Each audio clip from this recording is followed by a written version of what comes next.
Hi guys, welcome to the YouTube channel of Flying Without Limitation, where we are covering NCRT of class 6th geography. Okay, so now it's the turn of chapter number 4, that is maps. तो आज की इस video में maps के बारे में सब कुछ जानेंगे A to Z, जो कि इस चैप्टर के अंदर दिया हुआ है। तो अगर आप यूपीएससी एस्पिरेंट हो, साथ साथ में नोट्स बना सकते हो, और नोट्स आपको मिल सकते हैं मेरे टेलीग्राम चैनल पे, जिसकी लिंक डिस्क्रिप्शन में। आप मेरे को कमेंट कर सकते हो आपको जिस चैप्टर के नोट्स चाहिए हो उस चैप्टर के, और बाकी आप साथ में भी नोट्स बना सकते हो, क्योंकि मैं एक एक पॉइंट को रिपीट करूंगा। तो now first see about introduction. What is introduction? A globe is useful for studying the earth as a whole, but for specific areas like countries, states, districts, towns, and villages, we use maps. Okay, so it means that in previous chapter we have studied about globes. Yeah, so we have seen that there is a line equator like that. पर अगर हमें countries के बारे में पढ़ना है अच्छे से, कि और अच्छे से डिटेल्स में पढ़ना है किसी चीज को, किसी कंट्री के बारे में, माउंटेन्स वगैरह के बारे में, तो हम मैप से पढ़ सकते हैं। तो ग्लोब से हम सिर्फ अर्थ के बारे में जान सकते हैं, पूरा का पूरा अर्थ कैसी दिखती है, क्या है। पर मैप से हम अर्थ के ऊपर जितनी भी कंट्रीज हैं, वर्ल्ड है, इसके बारे में हम जान सकते हैं। तो अब देखते हैं हम अपना next point. A map is the representation of drawing of the earth surface on the flat surface according to a scale। तो स्केल से मतलब है यहाँ पे कि एक मतलब सेट कर देते हैं कि इतने मीटर बराबर इतना होगा। तो ये हम आगे बात करेंगे तो आपको समझ में आएगा, ठीक है। तो अब हम देख रहे हैं कि मैप तो आपको समझ गया, एक फ्लैट सरफेस पे एक फ्लैट करके बना देते हैं, क्योंकि अर्थ तो गोल है, और एक मैप को एक फ्लैट जगह पे करके बना देते हैं भाई। ग्लोब को एक तरीके से आप बोल सकते हो।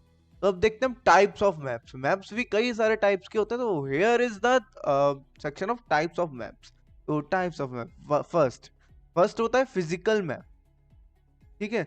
फिजिकल मैप क्या होता है?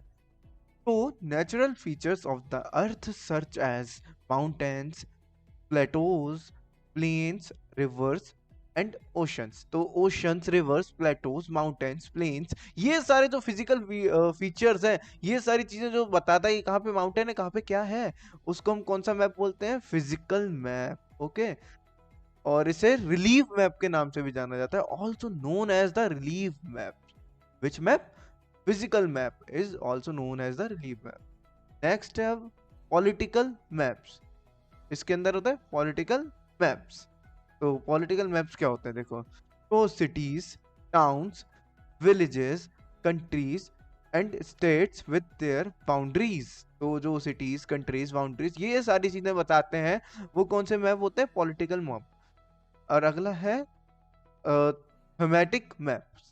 तो अपने थर्ड नंबर का कौन सा है? Thematic map. तो पॉलिटिकल मैप हो गया अपना, ठीक है। और कौन कौन सा मैप हो गया? फिजिकल मैप हो गया, अब क्या हो गया? Thematic maps. तो पॉलिटिकल मैप में स्टेट्स, कंट्रीज, विलेजेस वगैरह इन सब की बाउंड्रीज के बारे में होता है। थीमेटिक मैप क्या होता है? Focus on specific information like road maps, rainfall maps, distribution of forest, industries, etc. तो देखो यार, मैं आपको समझाता हूँ। तो क्या होता है यार, देखो ये कौन सा मैप है अपना? Thematic maps. तो थीमेटिक मैप्स क्या होते हैं भाई? ये होते हैं जो स्पेसिफिक चीज के लिए बनाए जाते हैं, कि भाई रेन कहाँ पे कम होती है, कहाँ पे ज्यादा होती है, ये रेनी एरिया या नहीं। ऐसे मैप बना दिया कि हाँ यहाँ पे ज्यादा रेन होती है, इस जगह पे कम होती है, इस जगह पे सूखा पड़ता है, इस जगह पे ड्राउट रहता है। तो ये सब बताते हैं, वो होते हैं थीमेटिक मैप्स। या वो एक स्पेसिफिक चीज लाइक फॉरेस्ट के ऊपर बन सकते हैं, कि कहाँ पे रेन फॉरेस्ट है, कहाँ पे डिसिजुअस फॉरेस्ट है, कहाँ पे कौन से फॉरेस्ट है, मतलब टाइप्स ऑफ फॉरेस्ट कहाँ कहाँ पे कौन से पाए जाते हैं। तो इसलिए बनाए जाते हैं, वो कौन से होते हैं? Thematic maps. तो अब नेक्स्ट बात करते हैं स्केल क्या होता है मैप को। भैया देखो, मैं आपको वैसे वर्बली समझाता हूँ। देखो यार, स्केल क्या होता है? स्केल मतलब होता है कि मैप में हम डिसाइड कर देते हैं कि इतने मीटर बराबर इतने सेंटीमीटर होगा। आप स्केल से नाप सकते हो, स्केल तो सबने देखी होगी, है ना। तो स्केल, अगर मैप में 2 सेंटीमीटर कोई चीज दिखा रही है और वो हमने डिसाइड कर रखा है 2 सेंटीमीटर बराबर 2 किलोमीटर, मतलब रियलिटी में वो 2 किलोमीटर है, तो मैप में हम ऐसे नाप सकते हैं चीजों को कि हाँ भाई, जैसे मान लो मेरा घर है, मेरे घर से एक मॉल है, उसकी दूरी है 5 सेंटीमीटर, अगर मैप में स्केल से नाप रहा हूँ मॉल से लेके मेरे घर तक की दूरी, तो 5 सेंटीमीटर आ रही है, और मैंने बता रहा है कि 1 सेंटीमीटर बराबर 1 किलोमीटर। ठीक है, तो देन वो 5 किलोमीटर होगा। समझ गए? अब देखते हैं हम scale. Scale is the ratio between the actual distance on the ground and the distance shown on the map. Okay, second point. Large scale maps are used for small areas like villages or towns, while small scale maps are used for large areas like continents and countries.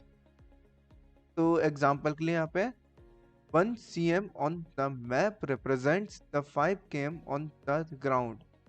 तो मैं आपको थोड़ा समझाता हूँ large scale और small scale map. तो large scale maps वो होते हैं जिसमें मतलब हमें मतलब लार्ज स्केल मतलब बड़ी स्केल होगी भाई, मतलब 5 सेंटीमीटर बराबर 5 मीटर ही होगा। ठीक है, स्मॉल स्केल मैप वो होते हैं कि जिसमें क्या होता है भाई, उसमें भाई 5 सेंटीमीटर जो होती है, 5 सेंटीमीटर होती है, वो बराबर सिर्फ 5 किलोमीटर होगा। तो जो लार्ज स्केल मैप्स होते हैं जिसमें भाई कि जिसमें मतलब छोटे छोटे मीटर्स को भी बताते हैं, वो होते हैं अपने विलेजेस वगैरह के लिए यूज करते हैं, क्योंकि उसमें थोड़ी सी दूरी होती है भाई, मेरे घर से आपके घर की दूरी है ना, तो 5 सेंटीमीटर है यानी कि 5 मीटर है ना। तो लार्ज स्केल मैप्स यहाँ पे यूज होते हैं, पर जो स्मॉल स्केल मैप्स होते हैं यानी कि स्मॉल स्केल मैप्स मतलब जिसमें 5 मीटर बराबर 5 किलोमीटर या 500 किलोमीटर होगा, वो कॉन्टिनेंट्स वगैरह ऐसी बड़ी बड़ी जगह जहाँ पे चीजें बहुत दूरी बहुत ज्यादा ज्यादा होती हैं, ऐसी जगह पे ये ऐसे मैप्स यूज होते हैं। ठीक है, तो स्मॉल स्केल और लार्ज स्केल आप समझ के रखना। लार्ज स्केल मतलब स्मॉल जगह के लिए, और स्मॉल स्केल मतलब बड़ी बड़ी जगह के लिए भाई। ओके, समझ गए? आप समझ गए हो यार, होप सो। नहीं समझ में आया तो कमेंट करना। ठीक है, अब डायरेक्शन की बात करते हैं। डायरेक्शन क्या होता है? Maps usually have an arrow marked to an indicate the north direction. ठीक है, तो नॉर्थ डायरेक्शन की साइड, नॉर्थ होता है ऊपर वाली direction. Four major direction, four major directions are, कौन कौन सी है? नॉर्थ, साउथ बिल्कुल अपोजिट में नॉर्थ में, east left side, and west right side. ठीक है, जैसे आप हो वाइल फोर इंटरमीडिएट डायरेक्शंस, मतलब थोड़ी सी इंटरमीडिएट डायरेक्शन, मतलब इन दोनों के, इन सबके बीच की भी डायरेक्शन है।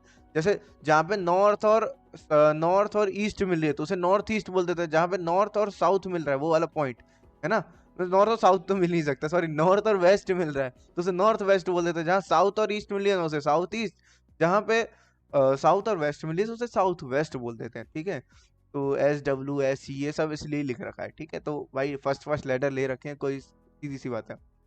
Direction can be found using compass. ठीक है, हम कंपास से भी फाइंड कर सकते हैं। अब बात करते हैं सिंबल्स के। सिंबल्स होते हैं मैप्स में कुछ, तो वो क्या क्या होते हैं? Symbols are used to represent various features such as buildings, roads, trees, and etc. on the map. Okay. Conventional symbols have an international agreement for their use. ठीक है, तो कुछ सिंबल्स हैं उसमें इंटरनेशनल एग्रीमेंट हो रखा है कि इस सिंबल का मतलब यही होगा, ये यूनिवर्सली एक्सेप्टेड है, मतलब पूरे वर्ल्ड में एक्सेप्टेड है क्योंकि इंटरनेशनल एग्रीमेंट हो रखा है। Different colours are use for मतलब फॉर रिप्रेजेंट सिंबल्स। ठीक है, लाइक यहाँ पे एग्जांपल के लिए दे रखा है ब्लू फॉर वाटर बॉडीज, मतलब वाटर बॉडीज है तो ब्लू कलर से होगा।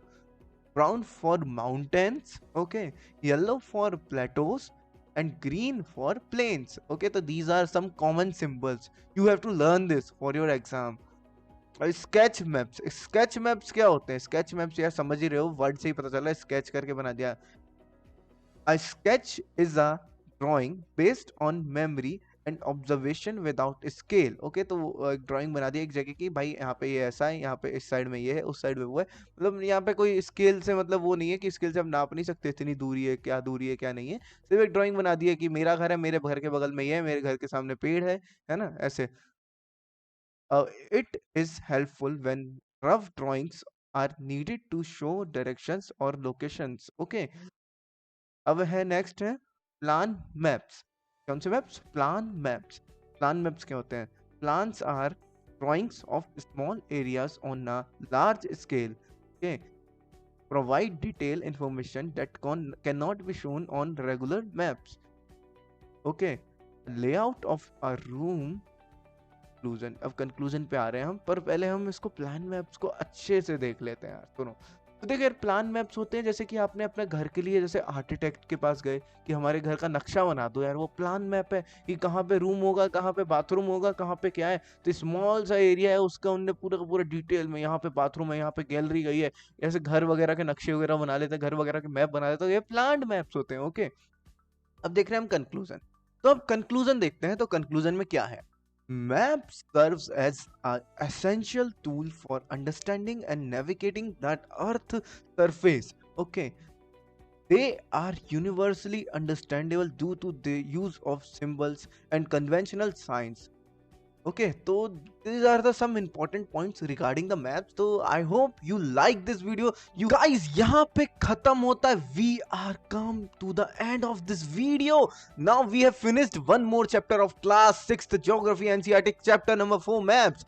तो guys, टेलीग्राम चैनल पे आ जाना, बाकी वीडियो को लाइक करना, चैनल को सब्सक्राइब करना, ऐसी वीडियोस देखने के लिए। मिलते हैं नेक्स्ट, तब तक के लिए बाय बाय।